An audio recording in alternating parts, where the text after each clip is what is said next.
আমরা 2018-র আগে আর যাচ্ছি না।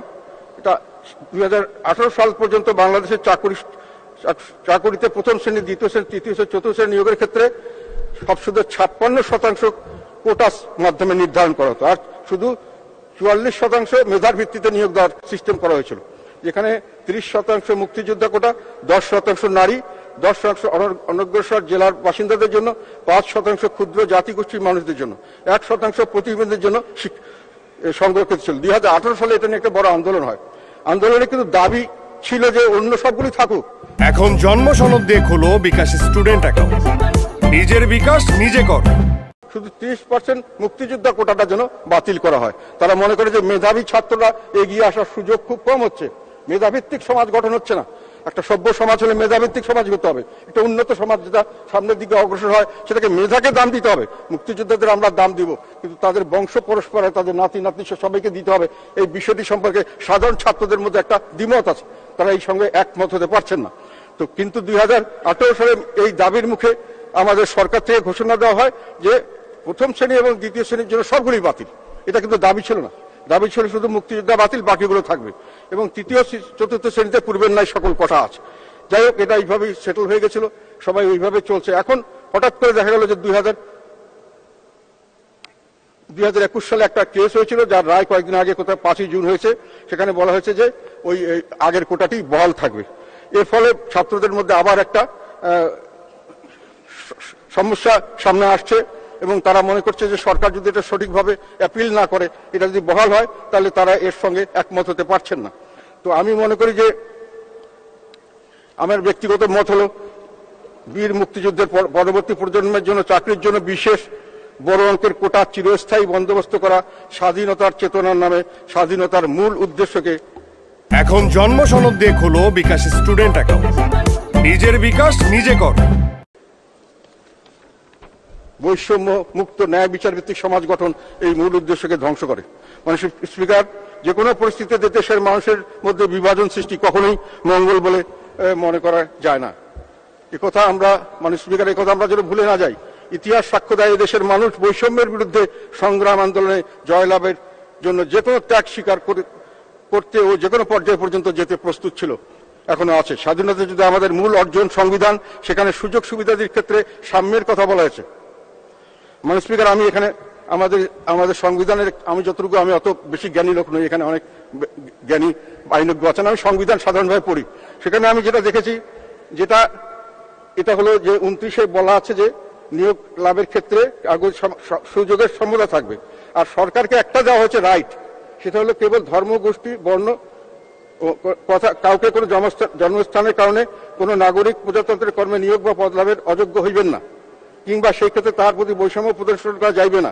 শুধু কিছু বলা আছে যে সরকারকে অথরিটি দেওয়া হচ্ছে নাগরিকদের যে কোনো অনগ্রসর অংশের জন্য, অনগ্রসর অংশ যাহাতে প্রজাতন্ত্রের কর্মে নিযুক্ত প্রতিনিধিত্ব লাভ করতে পারেন, সেই উদ্দেশ্য তাদের অনুকূলে বিশেষ বিধান প্রণয়ন করা যাবে। অনগ্রসর আমরা নিগোষ্ঠীকে দিতে পারি, সংখ্যালঘুদের দিতে পারি। অনগ্রসর যারা থাকেন বা জেলা কোটাতের জন্য আমরা অনেকদিন থেকে আন্দোলন করছি উত্তরবঙ্গের মানুষ, যে আমরা অনগ্রসর, সেভাবে আমাদেরকে দেওয়া হয়েছে। কিন্তু মুক্তিযোদ্ধাদের প্রজন্ম যারা থাকবেন, তারা সবাই অনগ্রসর, এটা আমি মানতে রাজি না। কাজে এই জিনিসটা, এবং এইটার ব্যাপারে সংবিধান পরিবর্তনের কিন্তু আবার আমি দেখলাম 7-এর ক্ষয় আছে। এই বিধানটিকে কিন্তু সংবিধান পরিবর্তন করার এই সংবিধান এলাও করছে না। কাজে এই সংবিধানকে যদি মানতে হয়, তাহলে আমাদের মানতে হবে যে আপনি অনগ্রসর যারা নন, মুক্তিযোদ্ধা সবাই অনগ্রসর বা এরকম পিছিয়ে পড়া অবস্থানে নেই।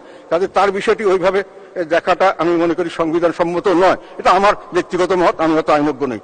তবে এটা আমি আশা করব যে সরকার এই জিনিসটিকে যথাযথভাবে গ্রহণ করবেন, এবং যেহেতু সরকারি একটা সিদ্ধান্ত আগেই দেওয়া হয়েছে, সম্ভব যদি পরিবর্তন করতে হয়, যেগুলো আগে ছিল ওগুলো দিতে পারেন, কিন্তু মুক্তিযোদ্ধার কোটাতে একেবারে এত বড় অংশ 30%। আর একটা বিষয় আমি ছাত্রদের কাছে যেটা দেখেছি, এটাও তাদের দাবিটা আমি মনে করি রিজনেবল, রেশনাল।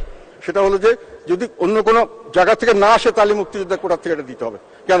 মেধা থেকে দিতে পারেন। মেধা তো আমাদের প্রথম দরকার, মেধা, তারপরে তো অন্য কিছু। দেশকে সামনে এগিয়ে যেতে হবে।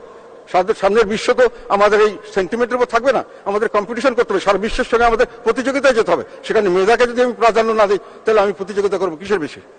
তো সেইখানে আমি মনে করি সরকারকে আমরা অনুরোধ থাকবো যে এই বিষয়টি যেন তারা আইন যেটা কেস হয়েছে, এটা যেন যেটা অ্যাপিল হবে, এবং আমরা আশা করব এই অ্যাপিলের মাধ্যমে কিছু একটা সুফল আসবে।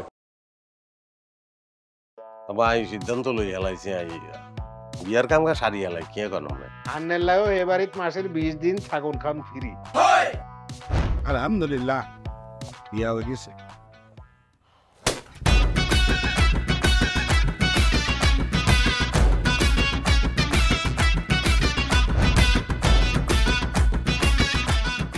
জীবনে কোনোদিন হুইনছেন লাউ আর কচুলই পোলার হইর বাড়িত কেউ গেছে আর কথার বাইরে যদি এক পা আপনি যান আই আন্নেরে সুজা তালাক দি দিমু বুঝছেন নি? ভাইয়া কিছু টিয়া পয়সা দেন।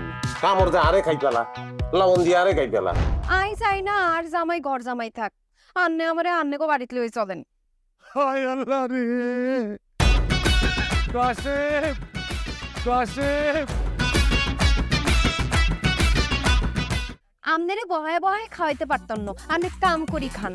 এরে কাম করছি নি খেতে কোনোদিন নাই। আচ্ছা আর জীবনটা লই তুই এরকম চিনিমিনি কিল্লেই কিল্লি। তুই কি আর হোলারে বিয়ে দিয়ে ওর বাড়িতে আড়াইছ না জেলখানা ঢুকেছিস? অন আরে তো ওই বাড়িতে একবার যাইতে হতে না কিনলে।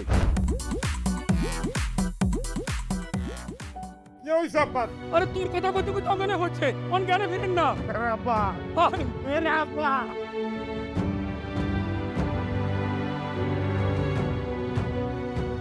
ওরে আর ডঙ্গের কথা রে, আমরা বলি স্বামী স্ত্রী, শুনেন আন্নে আর কাগজের স্বামী, মনে প্রাণে ন। সরি আন্নে কালকে ও নাইগারে এতিমের লাইন হারাইতে চলে গেছেন। এত রান্ন টিয়া পয়সা ক্যাশ কিচ্ছু দিয়ে যান না। আর আব্বুল্লাহকে একবেলা কথা কইছেন না হাইলে কলজে হাঁড়ি মরি যাইও ভাই। ব্যাকের লই মিলিমিশি কেমনে থাকুন যায়, কেমনে শান্তিতে থাকুন যায়, বাইসের কোনোদিন এমনি। তুই ঠিকই কইছিস বাজে, ঠিকই কইছিস। তুই আয়সার লোভে পড়ি আয় আর কোনোদিকে চাইবার সুযোগ হাইল, কোনোদিন ভাবিও না। অথচ মানুষ এই দুনিয়াত বাঁচতে গেলে আরো যে মানুষ লাগে সেটা তো আমি জানতাম না।